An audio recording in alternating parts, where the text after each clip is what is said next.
Xavier de Paulo Silva, e essa é a Comissão de Arbitragem do Rio de Janeiro. É essa comissão que é responsável por escalar e promover árbitros. Ok? A outra pasta que nós temos é a CEPEDA, da qual eu estou tendo a oportunidade de presidir agora.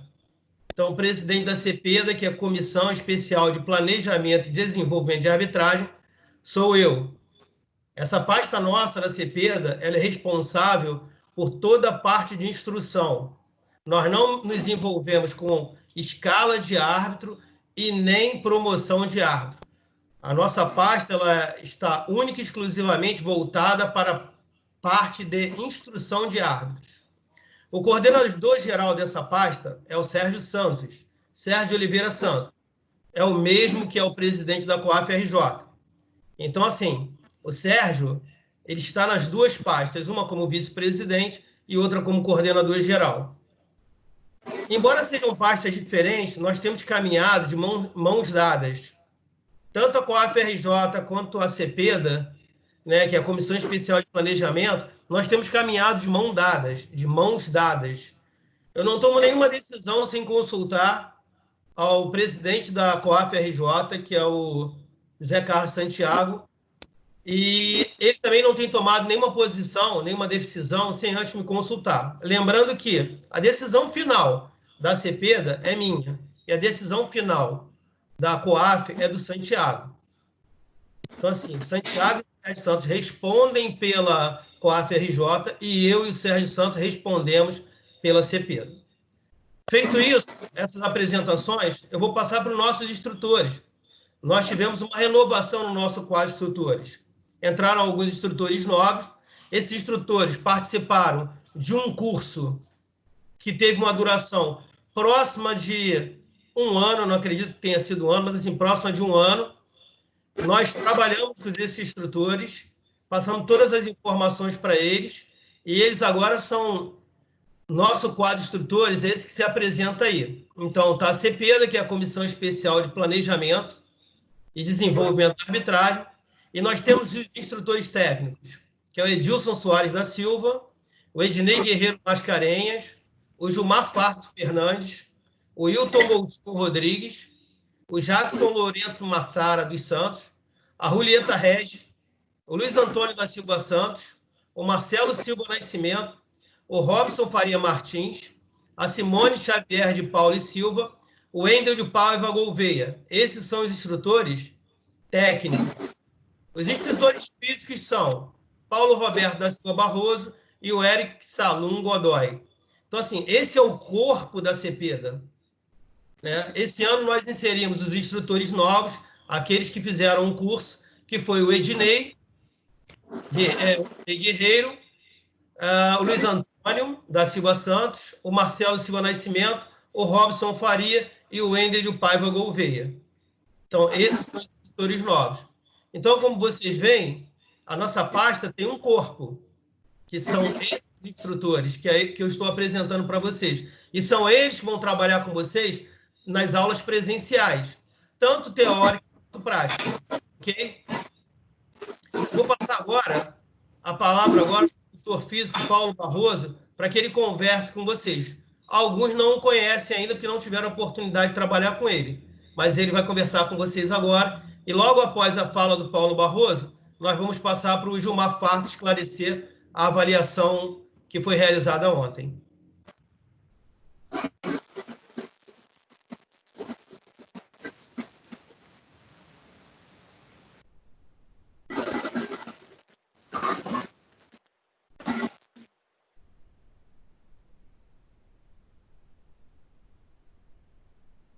A palavra é sua, Paulão.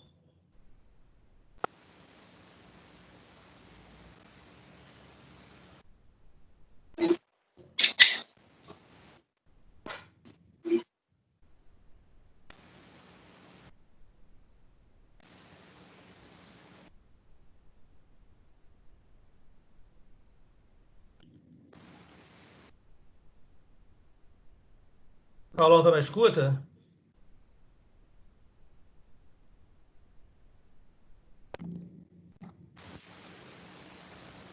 Alô, alô. Opa, estamos te ouvindo, Paulo. Fica à vontade. Beleza. Boa noite a todos, quero saudar a todos, espero que todos estejam bem.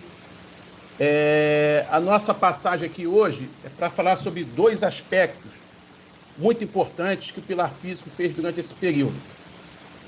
Bom, em relação à pandemia, o que o Pilar Físico fez? Tá? Primeiro, foi entender o que estava acontecendo no mundo. Tá?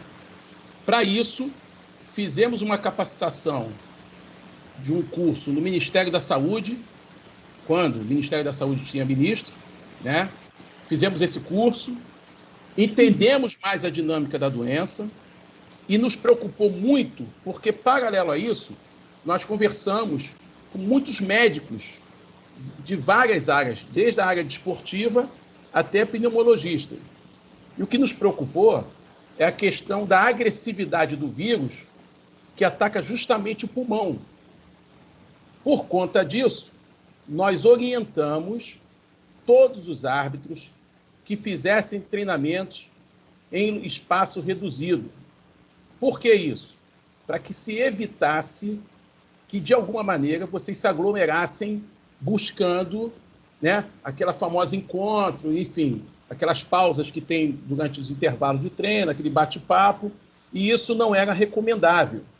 Então, para isso, nós criamos dois tipos de trabalho.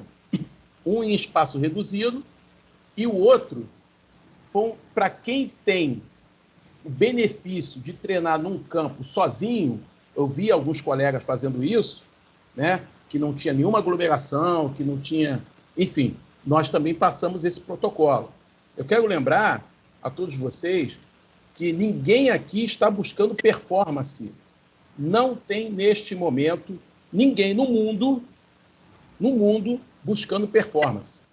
Haja visto que vocês sabem que foi cancelado Olimpíadas, automobilismo, né, futebol, enfim. Então, ninguém, neste momento, está preocupado com performance. Está preocupado com a manutenção da forma física. Bom, paralelo a isso, nós fizemos reuniões virtuais, não só entre a gente com a COAF, mas também com a Comissão Nacional, onde listamos todos os instrutores nacionais e ali debatemos muitos assuntos, muitos aspectos, e vendo a realidade de cada estado no que estava acontecendo. O que nos preocupava muito, por exemplo, é o estado de Goiás, né, que estava abrindo muito, não sei se por conta da proximidade de Brasília, enfim. O pessoal estava muito mais à vontade. Bom, e aí, em seguida, nós participamos, eu fui convidado, e o Eric também, participar de um webinar com o fisiologista Paulo Figueiredo, que foi, durante muitos anos, fisiologista da Seleção Brasileira, Flamengo, vôlei de praia, enfim. E ali participou também o Dr. Serafim Borges, é uma sumidade na medicina desportiva. E ali discutimos vários assuntos, né? Então, o que eu quero passar para vocês neste momento? Orientação do Pilar Físico neste momento. Não existe vacina. Então, o que nós recomendamos é a prevenção. Nós estamos para retornar ao nosso campeonato. Para isso, eu peço a vocês todo o cuidado de se evitar a treinar em aglomeração e a ir para espaço de aglomeração. Por quê? Porque aí já é o segundo tópico que eu quero falar para vocês. Foi criado pela federação um protocolo de segurança. Este protocolo envolveu vários especialistas. Se discutiu todos os aspectos envolvendo não só a recuperação da doença, mas também o retorno das atividades. Então, ali foi estabelecido dois trabalhos. Primeiro, o retorno aos treinamentos. E o segundo é o retorno às competições. E aí é que eu quero chamar a atenção para vocês.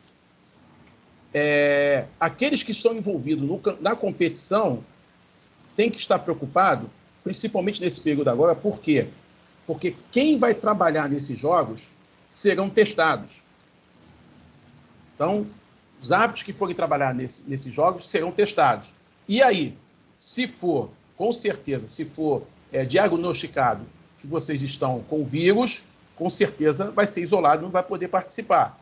Então, por isso nós alertamos para que vocês evitem aglomerações. Eu fiquei assustado ontem com passeios em shoppings, em calçadões, enfim, uma coisa que me preocupou muito. Então, para isso, pedi esse espaço aqui da comissão para alertá-los que vocês é uma parte diferenciada da população. Vocês trabalham com performance. Se trabalha com performance, tem que ter as preocupações devidas. Por isso, né, que os atletas, os clubes que fizeram isso antes, estão saindo na frente. Então, imagina, Flamengo, eu não sei o número de infectados no Flamengo, o Vasco foi 16, imagina agora o Fluminense e o Botafogo quando for investigar. A gente não sabe. E aí é mais 15 dias afastados. Então, eu peço a vocês, né, a gente está na iminência de começar a competição, retornar à competição, outras iniciando. Então, peço a vocês que continuem, ainda não tem orientação oficial que o vírus não vai pegar o avião e ir embora. Vocês têm que ter bem claro isso. O vírus vai ficar circulando. Então, a gente precisa ter clareza que a coisa ainda é séria, mas que a gente precisa se proteger. Quando as autoridades liberar, aí sim, vocês serão orientados, tanto pela comissão ou por nós do Pilar Físico, o que tem que fazer. Tá bom? Só para fechar aqui o assunto, a gente criou, nas reuniões da CBF, um questionário, tá? E alguns criticaram esse questionário, mas não tem jeito, pessoal. A gente precisa saber a condição real de cada um, né? Entre nós, instrutores, existe um instrutor com Covid, instrutores nacionais, tá? Físico, Pilar Físico. Nós encontramos um que está com Covid, está fazendo todo o procedimento, está se cuidando.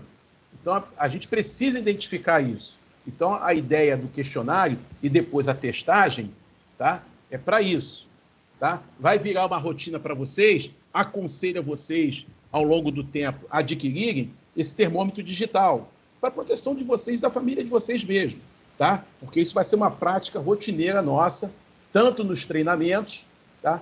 Como nas competições, até isso ficar estabilizado. Tá bom? Aqui é a minha participação. Desejo boa noite a todos e boa reunião aí. Obrigado, Cláudio. Agora nós vamos passar a palavra ao Gilmar, que ele o Sérgio Santos vai disponibilizar a avaliação de ontem, e aí nós vamos discutir cada questão, assim como foi feito semana passada, né, da primeira vez que nós realizamos esse trabalho. O Gilmar vai esclarecendo todas as dúvidas referentes à questão, caso haja. Ok? Palavra com você agora, Gilmar. Obrigado.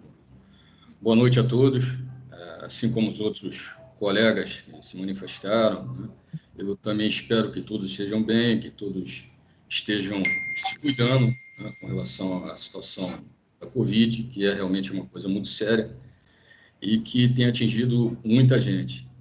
Então, os votos é que as pessoas se cuidem, né, e que essa doença não venha a atingir, né, a nós, né, aos nossos trabalhos, aos nossos familiares, a nós, porque a coisa é séria. Hoje, infelizmente, a gente, né, algumas pessoas já têm comunicado, né, a gente tem com muita tristeza, o Cláudio colocou isso no grupo, sobre o falecimento da mãe do Wendel, né? Então, é por isso até que ele provavelmente não está presente. Isso é uma coisa realmente muito triste. Então, a gente espera que Deus conforte a família dele, a ele, ilumine muito a mãe dele, né? Eu tenho certeza que todos esperam isso também. E existe realmente essa necessidade da gente se cuidar, porque é uma situação que está incontrolável, né? Está difícil e realmente a coisa é séria. Então, se para pessoas, às vezes, que até tomam cuidado, estão se contaminando, se a gente não procurar ter, nós aqui não procurarmos termos esse cuidado, a coisa fica difícil. A gente sabe que a mãe do Wendel estava bem cuidada, mas, infelizmente, ela foi vítima da Covid. Bom, vamos então lá iniciar, né, a questão 1, né? O jogador com a bola em jogo agride um adversário com uso de força excessiva fora da disputa de bola. Como classificaria esta infração? A questão já dá para a gente uma situação de uso de força excessiva, né? E caracteriza essa utilização da força excessiva fora da disputa de bola, porque o uso de força excessiva poderia ser utilizado tanto no jogo bruxo grave quanto na conduta violenta, certo? Nesse caso, como está dizendo que a disputa foi fora porque essa disputa foi essa força excessiva empregada, desculpa, foi fora da disputa de bola, a resposta certa seria a opção C, conduta violenta. Okay? Se o Sérgio pudesse colocar para a gente a página, se pudesse fazer essa gentileza, se tiver essa condição, né, que está lá na regra 12, mas se a gente pudesse ver a fundamentação, agradeceria bastante, Sérgio. Obrigado. Então, está lá na chave de resposta, regra 12, na página 120, esclarece essa situação com relação à diferença entre conduta violenta e jogo bruxo grave. O jogo bruxo grave é na disputa de bola, é conduta violenta fora da disputa de bola com o adversário ou contra qualquer outra pessoa que não seja o adversário, com a bola em jogo ou fora de jogo. Alguém quer fazer alguma colocação? Tem alguma dúvida com relação a essa questão? Podemos passar? Pedir ao Sérgio a gentileza de passar para a segunda questão. Um jogador não será advertido se cometer qual das seguintes infrações? Então, a questão nos coloca ali 3 opções, né? A primeira, retardar o reinício do jogo.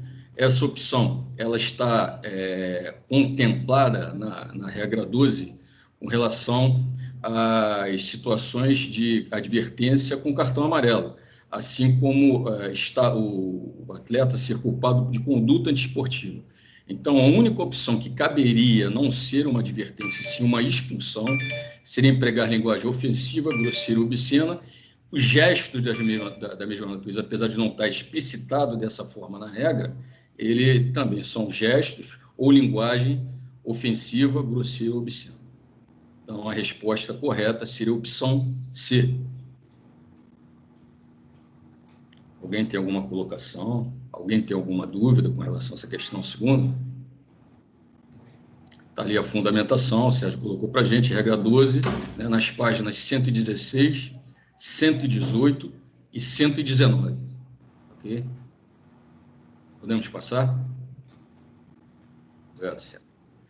Um jogador com a bola em jogo agride um companheiro de equipe com uso de força excessiva, dentro de sua área penal. Qual será a decisão do árbitro? É uma questão simples, né?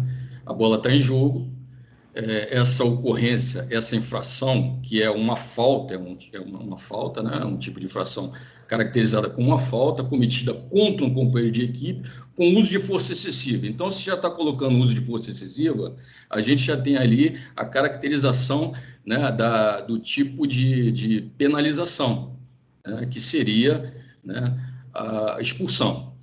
Dentro da área penal, o reinício de jogo é através de um tiro penal a favor da equipe adversária.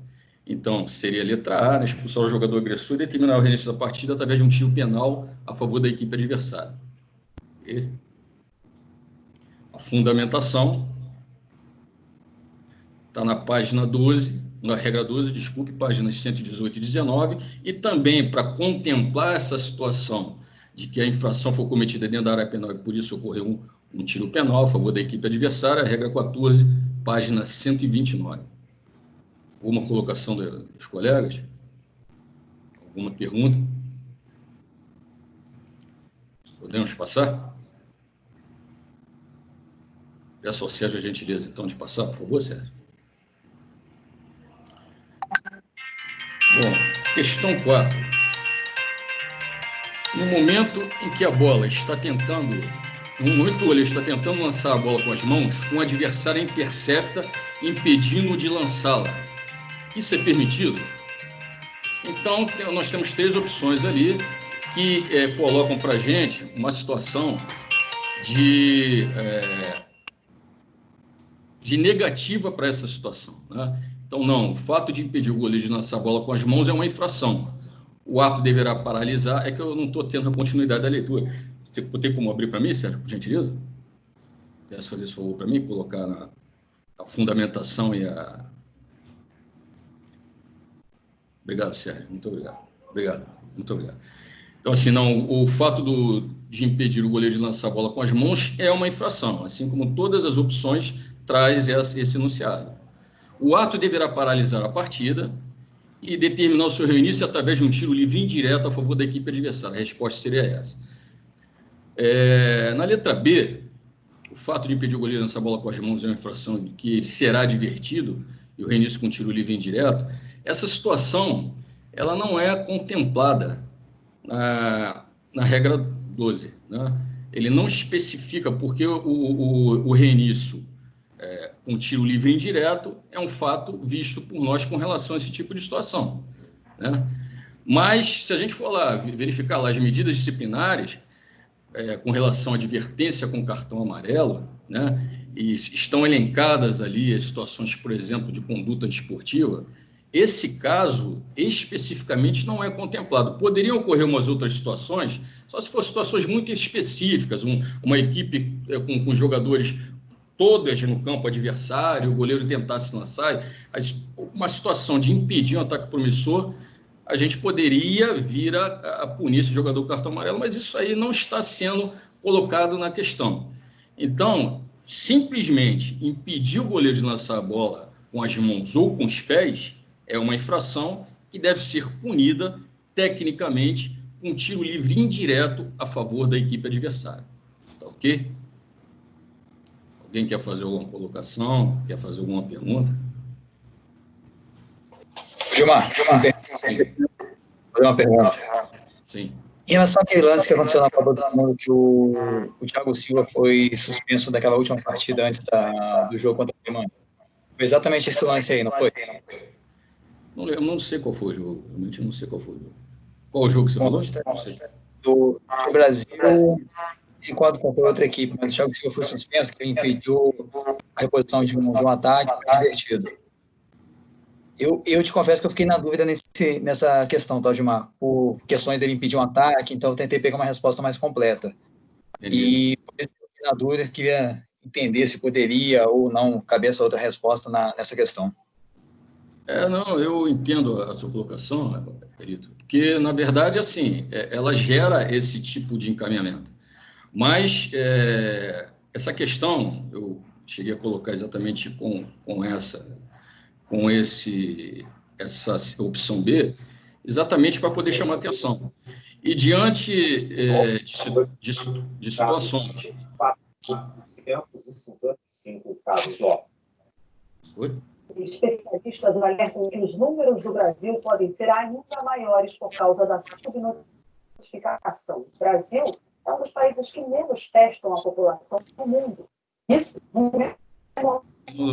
não estou conseguindo entender. Parece que tem alguma pessoa falando, eu não estou conseguindo entender.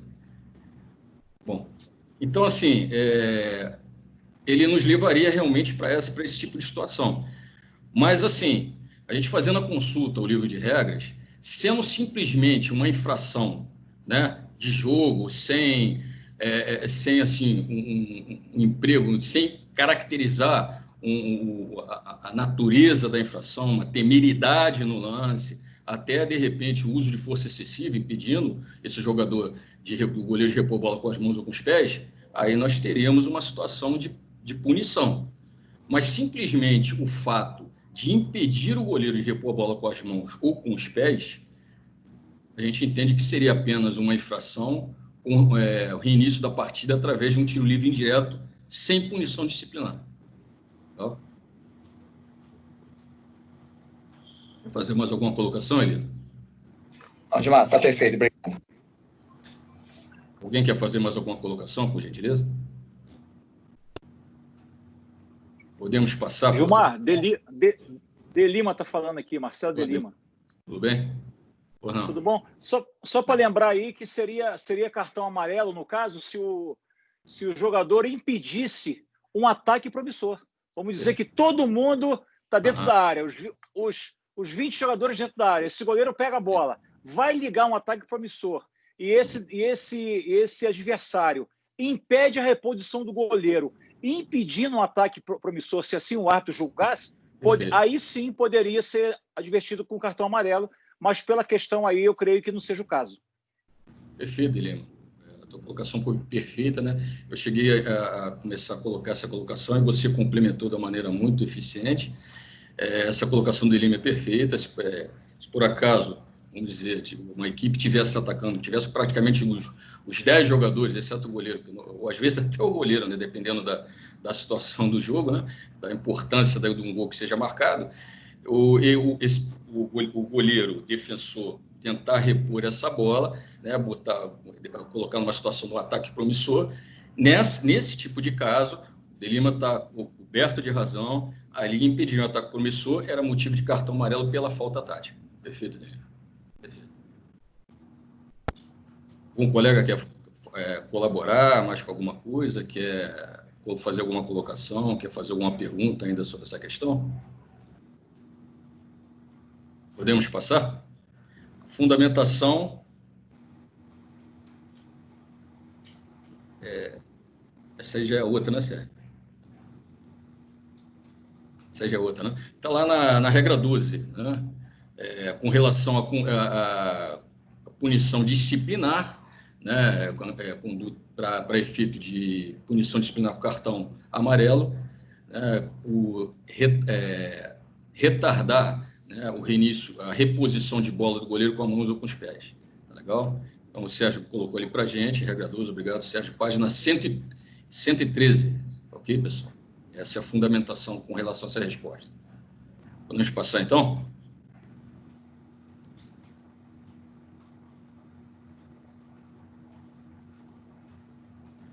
Bom, a questão 5 traz o seguinte enunciado. Antes da cobrança de um arremesso lateral, um jogador agride seu adversário com uso de força excessiva. Então, tem duas informações aí básicas para a gente. A primeira, que se foi antes da cobrança de um arremesso lateral, essa bola está fora de jogo. Se essa bola está fora de jogo, independentemente da infração cometida, ela deve ser reiniciada conforme as regras, né? Nesse caso, houve uso de força excessiva, não há disputa de bola. Isso aí se caracteriza como uma conduta violenta. Se é uso de força excessiva, se é conduta violenta, a sanção disciplinar é o cartão vermelho, a expulsão. E o reinício de jogo de acordo com as regras. Já que estava para ser cobrado um arremesso lateral, se expulsa esse jogador e se inicia com arremesso lateral. Então, a opção C é mais adequada. Expulsará o jogador infrator por conduta violenta e determinará a execução do arremesso lateral. Um colega quer fazer alguma colocação, fazer alguma pergunta? Podemos passar para a questão seguinte? A fundamentação está ali, regra 12, páginas 118, 119 e 122. Ok? Vamos para outra questão? Vamos lá, questão 6. Quando um árbitro pode marcar uma falta? Essa questão nos leva a uma situação que tinha anteriormente e que, na verdade, hoje ela modificou. Antigamente, para se ocorrer uma falta, ela deveria ter sido cometida por um jogador dentro do campo de jogo e a bola em jogo dentro do campo de jogo. Isso que deveria acontecer. Hoje, para a ocorrência de uma falta, só existe a necessidade da bola estar em jogo. As outras situações não são mais obrigatórias. E como é que a gente constata esse tipo de situação? Não é só um jogador que comete a falta, pode ser um substituto, um jogador expulso, um oficial de equipe. Esses membros de equipe, eles podem cometer a falta. E essa falta não deve ocorrer apenas dentro do campo de jogo. Ela pode ocorrer fora do campo de jogo, né? Então, assim, a situação necessária para que ocorra uma definição com relação a essa situação, para caracterizar esse tipo de infração, né, seria que a bola estivesse dentro do campo de jogo. Então, a opção correta seria a letra C.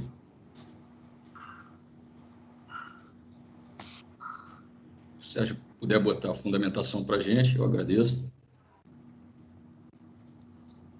Então, está lá, Sérgio está colocando para a gente a chave de resposta, a regra 12, página 122, e também tem lá na regra 13, na página 125, para complementar essa situação. Ok? Alguma dúvida, pessoal, com relação a essa questão? Alguma colocação que algum colega queira fazer? Podemos passar? Ou não? Gilmar, está me escutando? Montenegro. Ô, Montenegro, tudo bem?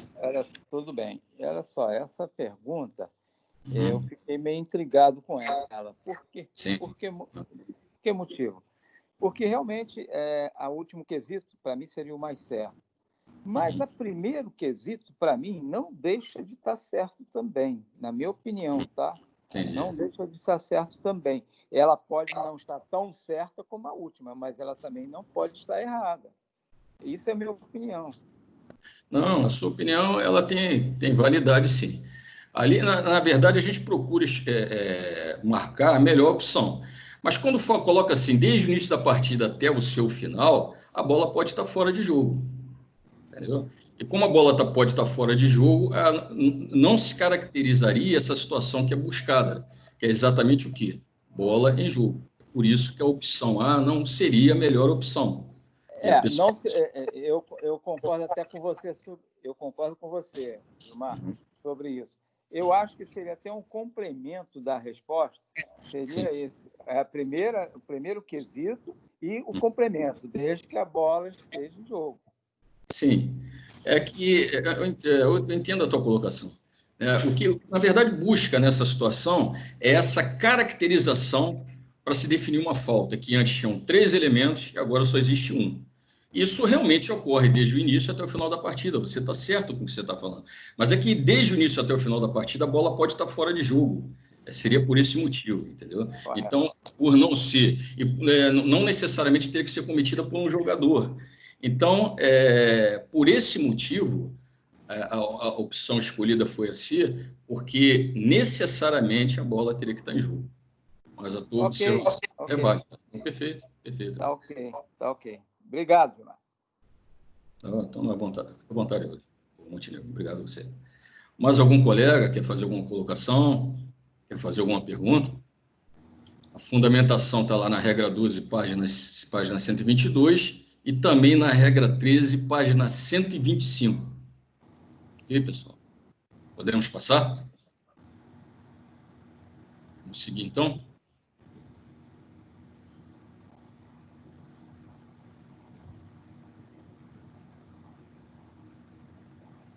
Questão 7, né? Um jogador executa rapidamente um tiro livre, né? Dentro de sua área penal e antes que seus adversários tenham saído dessa área. Pessoal, assim, toda vez que a gente encontrar esse tipo de questão, onde vem falado rapidamente, normalmente esse tipo de situação é porque poderia vir com uma outra conotação. Mas, assim, de um modo geral, nos vai levar à decisão de que a partida tem que ter sua continuidade.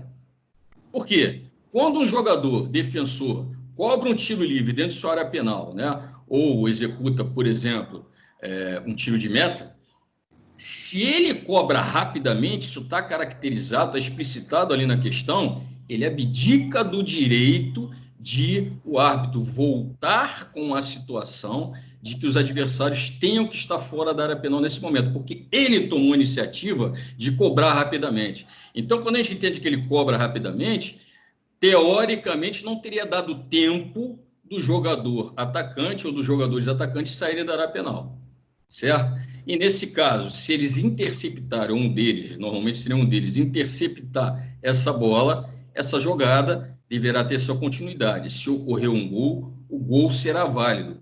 Então, a opção correta seria dará continuidade à partida. Quem quer fazer alguma colocação? Tem alguma dúvida? A fundamentação, né? Está lá na regra 13, né? Fundamentação. Regra 13 na página 127. Ok, pessoal? Então, vamos para a seguinte? Acho que é a oitava, né? Oitava questão. Um jogador é semelhante. Ó. Um jogador executa um tiro livre rapidamente. Novamente, a gente se pega com uma questão de cobrança rápida. Essa situação não está dentro da área penal. mas vai ter um efeito similar. Um adversário colocado a menos de 9,15 da bola intercepta. É a mesma situação. O jogador que cobrou rapidamente, ele abdicou do direito de ter essa distância respeitada. Nesse caso, o árbitro seguirá a mesma situação, seguirá a mesma decisão. Ele dará continuidade à partida. Perfeito? Então, a opção correta seria a letra A. Alguma dúvida? Alguma colocação por parte dos colegas? A fundamentação está lá na regra 13, na página 127. Alguém quer fazer alguma colocação, alguma pergunta? Podemos passar a questão? Vamos lá? Podemos passar, Sérgio, por gentileza? Então, a questão 9. Após a execução de um tiro livre, um jogador volta a tocar na bola após ela bater no árbitro e antes de tocar em outro jogador. Qual será a decisão do árbitro? Às vezes, as questões nos levam a pensar diversas situações. Hoje, quando a gente está fazendo uma questão, a gente, às vezes, tem que buscar no enunciado o que o autor da questão busca, na verdade. E algumas outras vezes, a gente vai encontrar isso nas respostas. Perfeito? Então, assim, analisando friamente, se não tem uma informação adicional, a gente vê o seguinte: quando é que a bola fica fora de jogo quando toca no árbitro ou em um oficial de arbitragem que está dentro do campo de jogo? Quando cria um ataque promissor para qualquer uma das equipes, quando muda a posse de bola ou quando ocasiona um gol, diretamente um gol. Não está citada nenhuma dessas situações. Se não está citada nenhuma dessas situações, as situações não estão contempladas na questão, a gente entende que o árbitro, que a bola não fica fora de jogo quando toca no árbitro. Perfeito? Então, se simplesmente toca no árbitro e volta, esse jogador toca novamente na bola, é como se tocasse na trave, no travessão, ele tocasse novamente na bola. Então, na verdade, ele estaria dando um segundo toque nessa bola.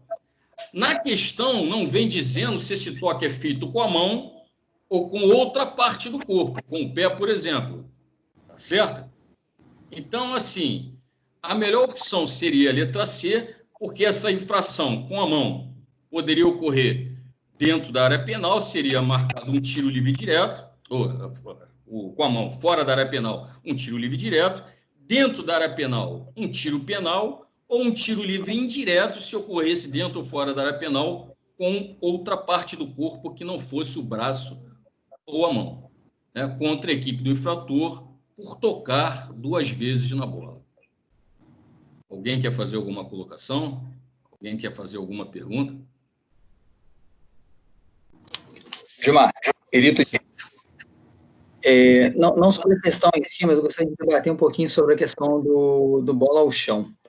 Sim. Essa questão me fez pensar alguns casos aqui, não em relação à questão, tá, Gilmar, mas quando a gente consegue falar um pouquinho para dar uma lida em relação ao bola ao chão. Sim. A mudança que teve em bater no árbitro, de não um ataque promissor, mudar de posse de bola da equipe, o pessoal pode falar com mais propriedade, que tem bem mais tempo de caso do que eu, que um dos poucos esportes que nem todos os jogadores conhecem muito bem a regra é o futebol, né? Então, sim, o jogador ele acaba não tendo conhecimento, não se... Alô? Elito? Alô? Elito? Oi. Opa. Pode continuar, por gentileza. Oi, Gilmar, tá ouvindo? Tô vendo você.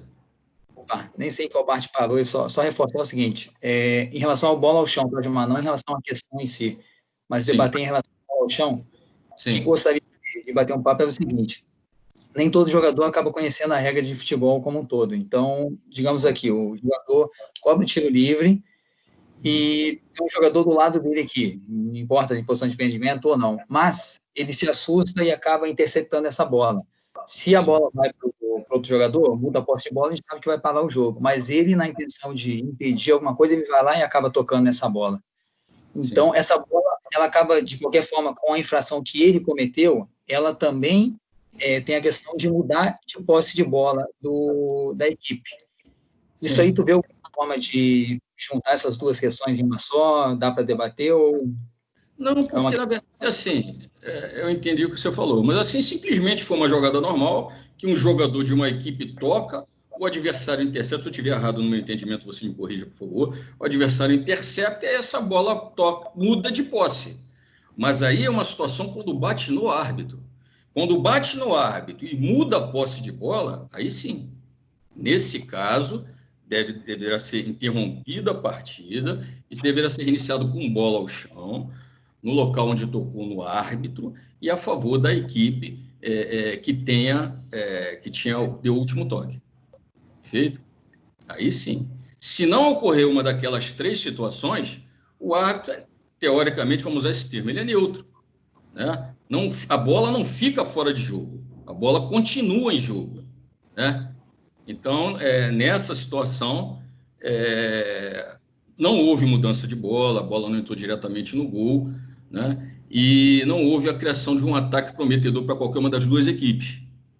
Acontecendo isso, a bola tocou no árbitro, então continuou em jogo, porque voltou para o mesmo jogador e esse jogador toca novamente na bola. Se ele toca novamente na bola, ele dá um segundo toque na bola. Só que ele poderia dar esse toque com a mão ou com o pé, porque não está definido isso ali. Por isso, essa situação da questão. Se ele toca com a mão dentro da área e não é o goleiro, é tiro penal. Se é o goleiro, seria tiro livre indireto, com o pé ou com a mão. Se por acaso for fora da área penal o goleiro ou um jogador defensor, um jogador dessa equipe, seria tiro livre direto. Perfeito? Gilmar, falta isso tranquilo. O que eu me refiro é o seguinte, ele foi lançar a bola para o campo de ataque dele. Sim. A bola só voltou nele, Gilmar, porque bateu no árbitro. E quando bate no árbitro e volta nele, ele comete a infração tocando uma segunda vez na bola.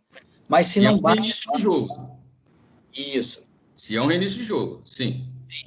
Mas se a bola não bate no árbitro, entendeu? O árbitro, não sei, mal posicionado, estou supondo aqui.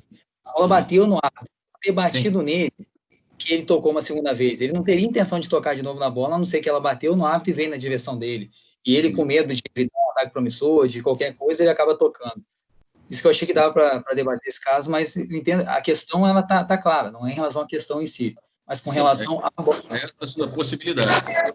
A regra, ela não contempla essa situação para a gente. Pelo que a regra coloca para a gente, essa situação é possível acontecer, e na realidade não vai se enquadrar em nenhuma daquelas situações previstas, a não ser que toque no árbitro e crie um ataque promissor. Se tocou no árbitro e criou um ataque promissor, aí o jogo deve ser interrompido e reiniciado com bola ao chão. Se não, esse jogo não deve ser reiniciado com bola ao chão, porque a bola não fica fora de jogo. A regra 9, ela especifica essa situação. Né? Ela coloca o quê? A bola estará em fora de jogo quando tocar no árbitro, né? Permanecer no campo de jogo e criar um ataque promissor para qualquer uma das duas equipes, entrar diretamente na meta ou mudar a posse de bola. Se acontecer, se uma dessas situações ficar caracterizada, aí nós teríamos realmente que interromper o jogo, o árbitro, né? Teria que interromper o jogo, interromper a partida e reiniciar essa partida através de um bola ao chão destinado a um jogador da equipe que tocou por último na bola antes de tocar nesse árbitro. Se por acaso esse acontecimento for dentro da área penal da equipe defensora, esse bola ao chão será destinado ao goleiro da equipe defensora. Beleza, Gilmar, obrigado aí. Alguém gostaria de fazer uma colocação? Gilmar, boa noite. Rian Costa aqui. Boa noite. Supõe-se então, Gilmar, que nessa questão do tiro penal, que ele vai estar dentro da própria área penal, que seria um lance rápido, né?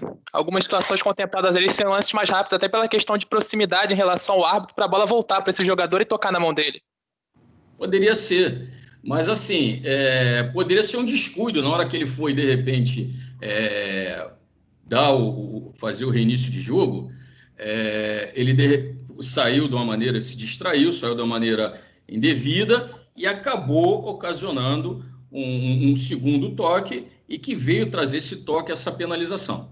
A gente não vai entrar em detalhes agora, que a regra nova, né, a gente vai ter oportunidade de estar conversando sobre isso, mas assim, quando ocorre esse tipo de situação, inclusive com o goleiro agora, né, se ele impedir um ataque promissor ou impedir uma clara oportunidade de gol, o goleiro, que jamais poderia ser punido com cartão disciplinar por usar as mãos dentro da sua área penal, nessa situação, ele vai ser punido. Mas ele não vai ser punido porque ele usa as mãos dentro da área penal. Ele vai ser punido porque ele comete uma infração tática.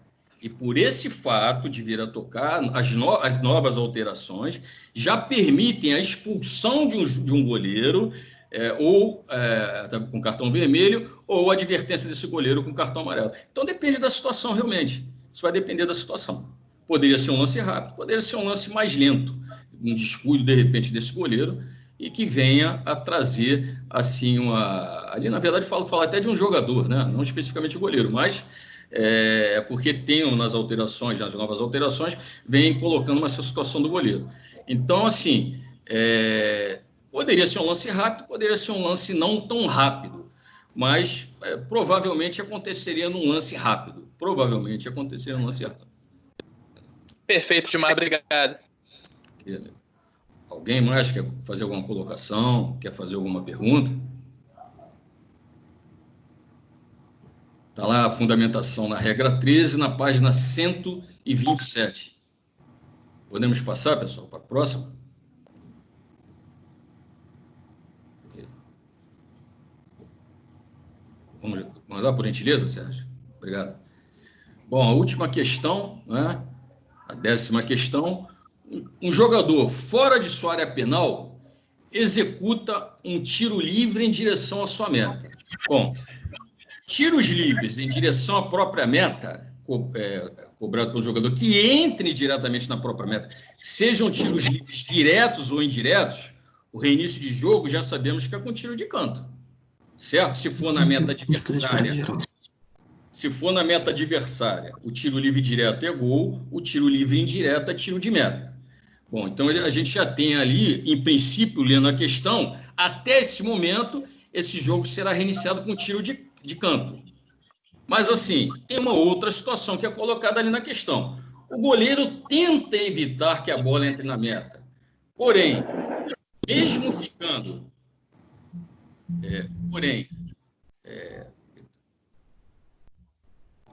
eu acho que é outra questão. Essa aí é qual é? Desculpa. O goleiro tenta evitar que a bola entre sua meta, porém, mesmo tocando na bola, não consegue. O que o árbitro decidirá? Pessoal, esse tiro livre indireto, ele passou a ser uma jogada normal. Porque o goleiro toca com a mão na bola. Tá certo? Ele toca com a mão na bola. Bom, essa situação, se fosse de um jogador comum, um jogador de linha, esse jogador, além de ser pênalti, claro que se a bola não entrasse, porque não daria vantagem a um infrator, né? Ele receberia cartão amarelo por conduta desportiva. Aí pode perguntar, João, por que não seria um cartão vermelho? Porque essa situação não é um dogso. Não vale um gol direto de um tiro livre indireto, ou de um tiro livre direto contra a sua própria meta. Então o dogso está descartado. Mas ele comete uma conduta desportiva. O goleiro tem a mesma característica dessa situação. Só que aí o goleiro pode jogar com as mãos dentro da sua área penal. Por isso ele não é punido com cartão amarelo. Né? Por isso ele não é punido com cartão amarelo. Então, simplesmente, se por acaso ele viesse evitar, botasse para escanteio, né? Na situação aí, a jogada tem o seu prosseguimento, né? E valida o gol. Tá legal? Ok? Sem punição para o goleiro defensor aí, para o goleiro que cometeu a infração. Mas dá-se a vantagem e esse gol é válido. Então a opção seria a letra A, validará o gol. Obrigado, Gilmar. Okay. Algum colega quer fazer mais alguma colocação, alguma pergunta? Bom, pessoal, então eu agradeço a participação de todos. Continuo à disposição aqui, continuo participando da reunião. Passo a palavra ao Sérgio, ao Cláudio José, né, que estavam com a palavra anteriormente, depois que foi feito comentário muito importante do Paulo Barroso. Eu só gostaria de agradecer a todos a participação e dizer que sexta-feira estaremos novamente aqui. Aqueles que desejarem, esclarecer alguma dúvida referente à avaliação da quinta-feira, venham nesse mesmo horário, entrem na sala, o Sérgio Santos sempre disponibiliza o link por volta de 10 a 15 minutos antes, entrem na sala e tirem suas dúvidas, caso tenham. Ou, se não tiverem dúvida, podem participar da sala, sempre acrescentando alguma coisa, alguma fala, né, que não tenha sido contemplada numa resposta, você pode agregar, acrescentando algo para esclarecer melhor as questões aí. Então, muito obrigado a todos. Uma boa noite a todos.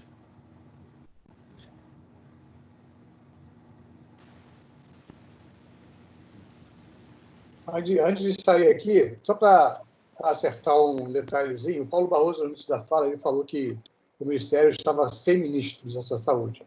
Na verdade, ele se confundiu.